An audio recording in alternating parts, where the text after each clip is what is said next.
Hell's Kitchen, Season 22, Episode 8 review. Well, good people, this episode of Hell's Kitchen has got to be one of the best episodes that I've seen this season. But it'll be my job to unpack the madness that I saw unfold between Carmen, Atoya, and the rest of the chefs, and I'll give my thought on which chef stands the best chance to make it to the black jacket round. So without any further delay, let's jump right in. This week's episode picks up with the focus on Devin after the conclusion of last week's elimination. Devin was very emotional because he came close to going home, but Devin likely knows that with Jermaine gone, he really has nobody else to hide behind when it comes to who the weak chefs in the kitchen are. Devin then vows to show everybody his best effort going forward. Now, when I predicted that Devin would eventually go home, it was never anything personal. As a fan of Hell's Kitchen, I always want the best person to win each season, regardless of whether I'm personally rooting for them or who I predict to win. But the challenge for this episode is a classic cook-off, which includes dishes from 5 different cultures. The chefs from each team will select who wants to cook prawn fried rice, steak tacos, veal parmesan, shrimp pad thai, and curry chicken. However, there are 2 twists with the challenge. The first twist is because there's 6 people on the red team and 5 dishes to cook, someone from the red team has to sit out of the challenge altogether. The person who voluntarily sat out of this challenge was Danya, and this was because she didn't feel comfortable with any of the cuisines. In my opinion, this was a huge red flag. If you come on Hell's Kitchen and you truly want to prove to Gordon that you're the best, you don't sit out of a challenge like this because you doubt your own ability to cook. This challenge is not a challenge to see who can cook the cuisine perfectly. You just have to make a dish better than the person on the other team. And I think that Danya's decision to sit out was the wrong one because she's one of the better chefs on her team. But the other twist to this challenge is that Gordon wants to test both teams on their ability to communicate with each other. So at the start of the challenge, all 5 chefs on each team are in the kitchen cooking their respective dish.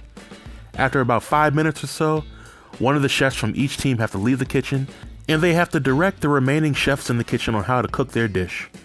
And this continues until there's one chef from each team in the kitchen tending to all the chefs' dishes. And this is where we see the start of the downfall for the red team. In my opinion, the red team's decision to leave Sandra as the last chef standing and tending to all of their dishes was a bad decision because she's not one of the stronger chefs on the team. Sammy or Lee, in my opinion, should have been back there tending to the dishes, and their decision to have Sandra be there just shows their lack of strong leadership skills.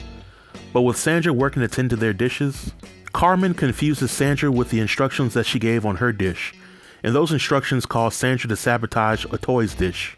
When Atoy tried to speak up for herself, Carmen shushed her and Atoy backed down.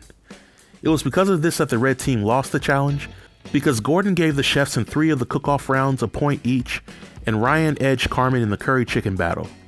One could argue that if Atoy's dish was made correctly, then she might have edged Amir in the prawn fried rice cook-off and tied up with the blue team. But the blue team won, and it was a well-deserved win in my opinion. The blue team did a great job of communicating with each other, and they did what needed to be done, and there was not a lot of room for ego. Now at the end of the challenge, the chefs go back to the dorm, and Atoy puts on a whole show about how she wants to quit and how she misses her children. Now, of course, I kind of understand where Atoy is coming from because what happened was pretty messed up. But in my opinion, this is very disappointing to watch because there was a lack of accountability from everybody involved on the red team's loss.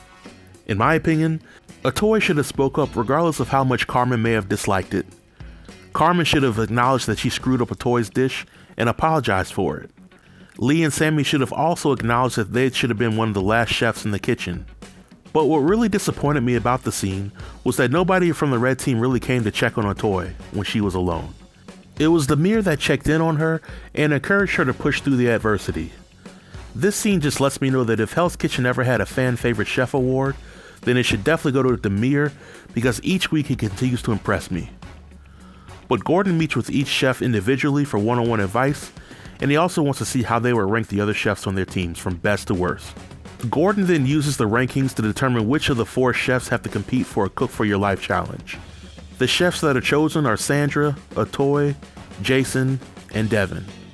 And each of the chefs make their own stunning steak dish, and for the most part, Gordon was impressed with all of their dishes. But the elimination ultimately came down to Atoy's unstrained puree and Devin's pre-sliced undercooked steak. And Gordon decided to eliminate Devin. I can't say that I was surprised with this elimination. I knew that Devin would be going home eventually, and I respect him as a chef. But I also know that competition was getting stiff, and Devin left when he should have.